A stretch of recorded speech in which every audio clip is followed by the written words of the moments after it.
اعوذ باللہ من الشیطان الرجیم بسم اللہ الرحمن الرحیم سبحانک لا علم لنا الا ما علمتنا انک انت العلیم الحکیم۔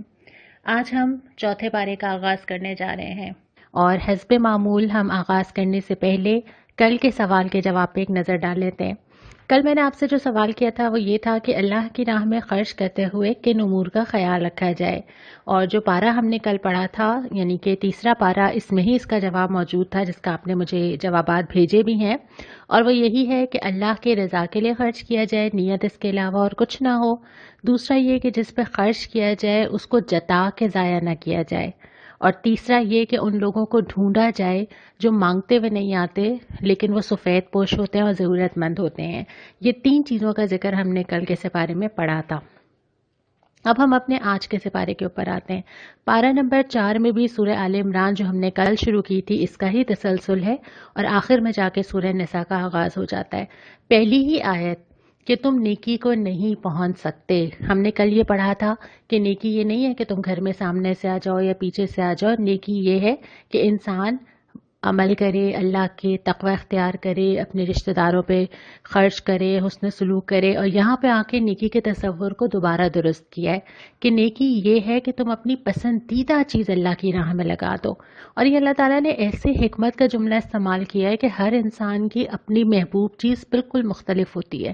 یہ بات میں نے کل بھی کی تھی کہ کسی کے لیے کوئی چیز بہت ضروری ہوتی ہے جو دوسرے انسان کے لیے نہیں ہوتی۔ کسی انسان کا دل کپڑوں میں زیادہ لگتا ہے، کسی کا گھر میں، کسی کا گیجٹس میں، کسی کا زیورات میں۔ تو جو چیز تمہیں پسند ہو اس چیز کو لگانا، بعض دفعہ مال لگانا آسان ہوتا ہے، وقت یا صلاحیتیں لگانا مشکل ہوتا ہے۔ بعض لوگوں کے لیے وقت دینا آسان ہوتا ہے، پیسہ اللہ کی راہ میں دینا مشکل ہوتا ہے۔ تو جو انسان جس چیز کو محبوب رکھتا ہو اس چیز کو اللہ کے لیے لگایا جائے تو پھر وہ نیکی کے قریب پہنچے گا۔ اس کے بعد پھر حج کا حکم آتا ہے، حج کی فرضیت کا ذکر آتا ہے، اور ایک پھر بڑی ہی پیاری آیت آتی ہے، اللہ سے ڈرو جیسا کہ اس سے ڈرنے کا حق ہے۔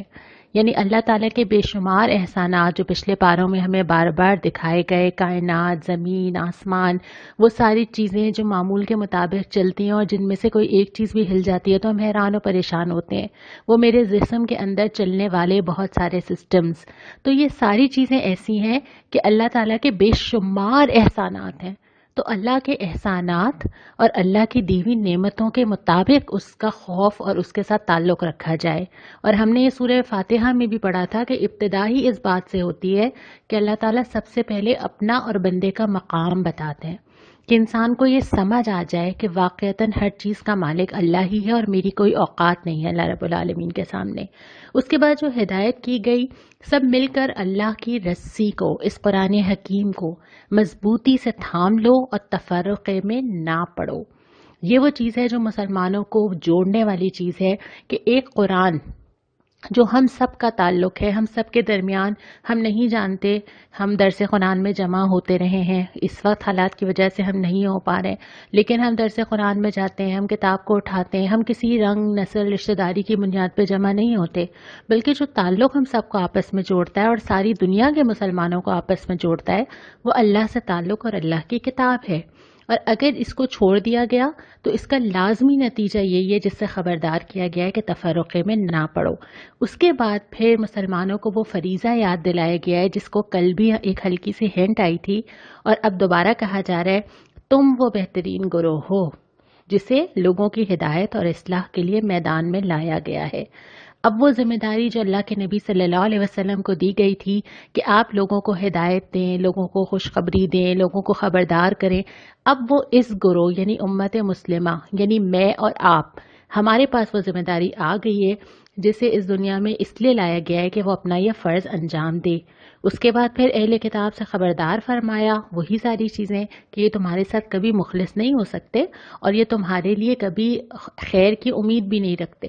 اور جہاں موقع ملتا ہے تمہارے خلاف باتیں بھی کرتے ہیں۔ اس کے بعد پھر غزوہ احد پہ تبصرہ جو کہ مسلمانوں کے لیے ایک بہت مشکل وقت تھا، لیکن ہم جتنے بھی قرآن میں واقعات دیکھتے ہیں، اور آپ کبھی تفسیر انشاءاللہ تعالیٰ تفصیل سے پڑھیں گے،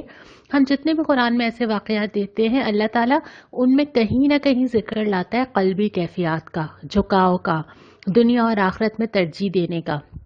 اور یہاں پہ بھی جب غزوہ احد کا تبصرہ کیا جاتا ہے تو یہی بات کی جاتی ہے کہ اصل میں تو تم دنیا کو زیادہ محبوب رکھتے تھے۔ اس کے بعد جب دوسرا ربع شروع ہوتا ہے اس پارے کا تو کہا جاتا ہے دوڑ کے چلو، بھاگو، کہیں اور نہیں دیکھنا، نہ الٹے ہاتھ نہ سیدھے ہاتھ، نہ وقت ضائع کرنے کا ٹائم ہے، جلدی جلدی بھاگو، دوڑو، جنت کی راہ پہ چل پڑو۔ اور اس کے بعد پھر آیت 134 اور 135 دو آیتوں میں اہل جنت کے وہ اوصاف بتائیں کہ جنت میں جانے والوں کو کیا چیز الگ کرتی ہے، کیا نمایاں کرتی ہے۔ اس کے بعد پھر فرمایا کہ محمد صلی اللہ علیہ وسلم اللہ کے رسول ہیں، اور اگر وہ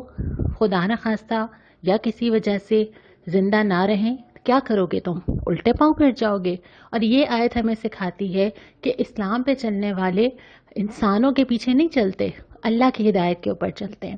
جو انسانوں کو دیکھ کے دین سے قریب آتا ہے وہ انسانوں ہی کے رویے دیکھ کے دین سے دور چلا جاتا ہے۔ تو اہم چیز یہ ہے کہ انسانوں کے بجائے اس ہدایت کی طرف رجوع کیا جائے جو اللہ تعالیٰ نے بھیجی ہے۔ اور پھر یہ فرمایا ہے کہ جو رنج، آزمائش، مصیبت، پریشانیاں تمہارے پاس آتی ہیں یہ سارے امتحان ہیں، یہ وہ ٹیسٹ کیس ہیں جو ہم سب کی زندگیوں میں آتے ہیں۔ کبھی انفرادی حیثیت سے آتے ہیں، لوگوں کو معلوم نہیں ہوتا میں بہت پریشان ہوں، لوگ نہیں جانتے کہ میرے اوپر کیا گزر رہی ہے۔ تو یہ جو واقعات ہوتے ہیں کبھی انفرادی زندگی میں اور کبھی اس شکل میں آتے ہیں جس میں ہم اس وقت مجموعی طور پہ متاثر ہوئے ہوئے۔ تو کچھ پریشانیاں، آزمائشیں ایسی ہوتی ہیں جو انفرادی ہوتی ہیں اور کچھ اجتماعی ہوتی ہیں، لیکن دونوں صورتوں میں مطلوب کیا ہوتا ہے کہ بندے کا رویہ کیا ہے، وہ کیا کرتا ہے اس وقت، وہ کیا ریئیکٹ کرتا ہے، وہ کیسے صبر کرتا ہے،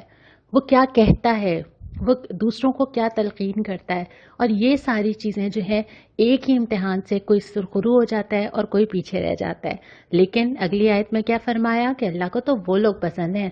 کون؟ جو اس پر بھروسہ رکھتے ہیں، جو اللہ پہ ہر حال میں توکل کرتے ہیں۔ اس کے بعد پھر اس کا تیسرا ربع جو پارہ نمبر 4 کا آتا ہے وہ یہ ہے کہ اللہ تو دلوں کی کیفیت سے باخبر ہے، لوگوں کے دلوں کے اندر جو جو کیفیات، پریشانیاں، جھجک، کھٹک، ریا، اندر جو دل کے اندر پنپ رہا ہے اللہ کو وہ نظر آ رہا ہے، اور اللہ اس کے مطابق فیصلہ کرے گا اور پاک اور ناپاک لوگوں کو الگ کر کے رہے گا۔ یہ تو دنیا کی زندگی ہے جس میں سب مجموعی طور پہ جا رہے ہیں، اللہ تعالیٰ اس کے اندر سے چھانٹ لے گا اور وہ انہی آزمائشوں سے چھانٹے گا۔ انفرادی اور اجتماعی جو حالات آئیں گے اسی میں سے اللہ تعالیٰ الگ کرتا چلا جائے گا ان لوگوں کو جو خالص ایمان اور اللہ پہ بھروسے کے ساتھ موجود ہیں۔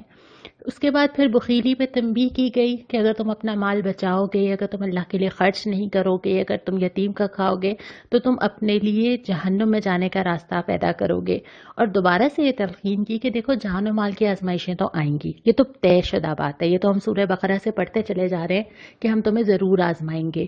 لیکن ان دونوں صورتوں میں پہلے بھی ہم نے پڑھا تھا صبر اور نماز سے مدد لو، یہاں پہ بھی دوبارہ آتا ہے کہ صبر اور تقویٰ، اللہ کا خوف اور اللہ پہ بھروسہ۔ ہم جانتے ہیں کہ صبر کا مطلب صرف یہ نہیں ہے کہ مجھے کوئی پریشانی آئی تو میں نے اس کے اوپر صبر کر لیا۔ صبر کا مطلب یہ ہے کہ کوئی بھی چیز، کوئی بھی حالت، کوئی بھی پریشانی انسان کی یکسوئی متاثر نہ کرے اور وہ اللہ کی راہ میں استقامت کے ساتھ کھڑا رہے، ڈٹا رہے، کوئی چیز اس کو ہلا نہ مارے۔ تو صبر اور تقویٰ یہ دو چیزیں ہیں جو ہر طرح کے حالات سے تمہیں نکال لیں گی۔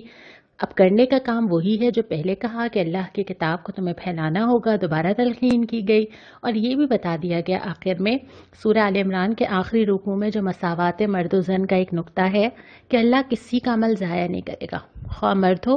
یا عورت۔ گویا مرد اور عورت ہونا کسی کے اعمال پہ اثر انداز نہیں ہوگا۔ اللہ تعالیٰ نے بڑی بڑی مثالیں دی ہیں ان عورتوں کی جو کہ اللہ کی راہ میں بڑے بڑے درجے لے گئی ہیں، اللہ تعالیٰ نے قرآن میں ذکر کیا اور ہم آگے ان کا ذکر بھی سنیں گے۔ تو مرد ہونا یا عورت ہونا عمل کے لحاظ سے یا انجام کے لحاظ سے کوئی تفریق نہیں کرتا، دونوں اللہ کے لیے بالکل برابر ہیں۔ اس کے بعد پارہ نمبر 4 کے چوتھے ربع کا آغاز ہوتا ہے اور یہاں پہ سورہ نساء شروع ہوتی ہے۔ سورہ نساء وہ صورت ہے جس میں زیادہ تر عورتوں سے متعلق احکام اور آئلی قوانین بہت زیادہ آئے ہیں، لیکن اس صورت کا آغاز ہی ان آیات سے ہوتا ہے جو خطبہ نکاح میں پڑھی جاتی ہیں، اور ان آیات میں اللہ تعالیٰ نے 2 دفعہ تقویٰ کا ذکر کیا ہے، 2 بار، اس لیے کہ تقوی ہی وہ چیز ہے جو تمام معاملات کو ٹھیک رکھ سکتی ہے۔ اگر عورت کو بھی اس بات کا خیال ہو کہ اس کو جواب لوگوں کو نہیں اللہ رب العالمین کو دینا ہے، اور اگر مرد کو بھی اس بات کا احساس ہو کہ اس کو جواب خاندان کو نہیں بلکہ اللہ رب العالمین کو دینا ہے، تو بہت سارے معاملات آسان ہو جاتے ہیں۔ یہی وجہ ہے کہ قرآن جہاں پہ بھی ایسے احکامات کا ذکر کرتا ہے جہاں لوگوں سے معاملہ ہے، جہاں ازدواجی معاملات ہیں، جہاں وراثت کا ذکر ہے، وہاں ہر جگہ تقوی کی تلقین کی جاتی ہے کہ خوف اللہ کا رکھو، لوگوں کا نہیں۔ اللہ کا خوف ہوگا تو زندگی بہت آسان ہو جائے گی۔